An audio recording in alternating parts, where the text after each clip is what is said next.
ব্রিটেনের প্রধানমন্ত্রী Keir Starmer এখন নিজের দল লেবার পার্টির ভেতর থেকেই বড় ধরনের চাপের মুখে পড়েছেন। ৭ মে অনুষ্ঠিত স্থানীয় নির্বাচনে ওয়েলস, ইংল্যান্ড ও স্কটল্যান্ডে লেবারের খারাপ ফলাফলের পর দলের ভেতরে অসন্তোষ দ্রুত বাড়তে শুরু করেছে। পরিস্থিতি এমন জায়গায় পৌঁছেছে যে প্রথমবারের মতো প্রকাশ্যে তার নেতৃত্বের বিরুদ্ধে চ্যালেঞ্জের হুমকি এসেছে। এই নাটকীয় পরিস্থিতির সূচনা করেন সাবেক মন্ত্রী ক্যাথরিন ওয়েস্ট। তিনি বিবিসিকে জানিয়েছেন, যদি সোমবারের মধ্যে মন্ত্রিসভার কোনো জ্যেষ্ঠ সদস্য নিজেকে লেবার পার্টির নতুন নেতা হওয়ার জন্য সামনে না আনেন, তাহলে তিনি নেতৃত্ব নির্বাচনের প্রক্রিয়া শুরু করার উদ্যোগ নেবেন।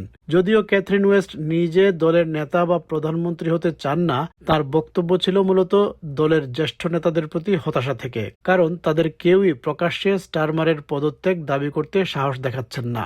I'm putting people on notice. If I don't hear by Monday morning of some leadership hopefuls, I will be asking everybody in the Parliamentary Labour Party to put a name against my name. I need 80 names. এদিকে দলের এমন টালমাটাল পরিস্থিতির মধ্যে শনিবার কিয়ার স্টারমারকে দেখা যায় দক্ষিণ পশ্চিম লন্ডনের উইম্বলডনে একটি সফরে।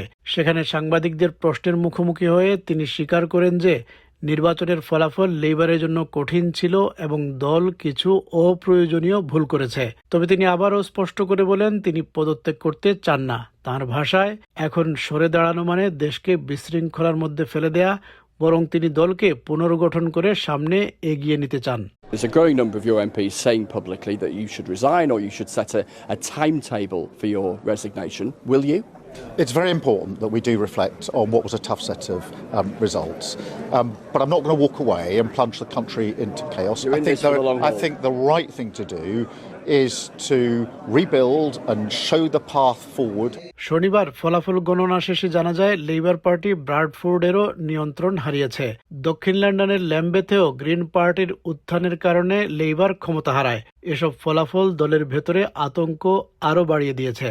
এরপর প্রায় ৩০ জন লেবার এমপি প্রকাশ্যে বলতে শুরু করেন স্টারমারের সরে যাওয়া উচিত, অথবা অন্তত তার বিদায়ের সময়সূচি ঘোষণা করা উচিত। অনেক এমপি জানান, ভোটারদের সঙ্গে কথা বলতে গিয়ে তারা বারবার একই কথা শুনেছেন। মানুষ বলছে স্টারমার প্রধানমন্ত্রী থাকা পর্যন্ত তারা লেবারকে সমর্থন করতে চাইছেন না। কেউ কেউ এমনও বলেছেন, স্টারমার চলে গেলে আমরা আবার লেবারকে ভোট দেওয়ার কথা ভাবব। It's saying we're not voting for you while Keir's the Prime Minister.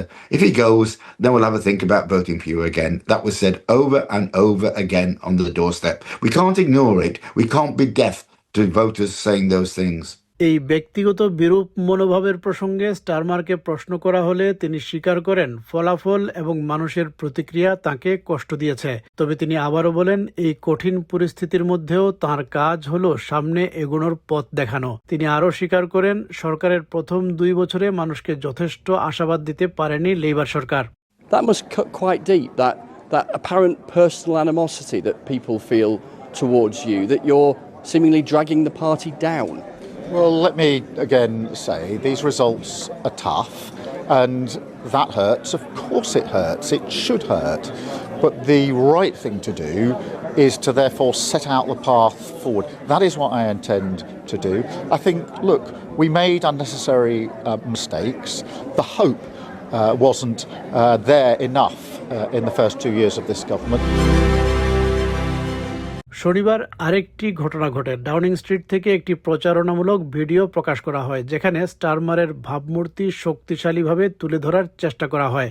সেই সঙ্গে সাবেক প্রধানমন্ত্রী গর্ডন ব্রাউন এবং জ্যেষ্ঠ লেবার নেতা হ্যারিয়েট হারম্যানকে প্রধানমন্ত্রীর উপদেষ্টা হিসেবে যুক্ত করার কথাও জানানো হয়। কিন্তু এই পদক্ষেপে দলের অনেক এমপি বিস্মিত এবং বিভ্রান্ত হয়েছেন। সব মিলিয়ে কিয়ার স্টারমারের নেতৃত্ব এখন আগের যে কোনো সময়ের তুলনায় বেশি নড়বড়ে হয়ে পড়েছে।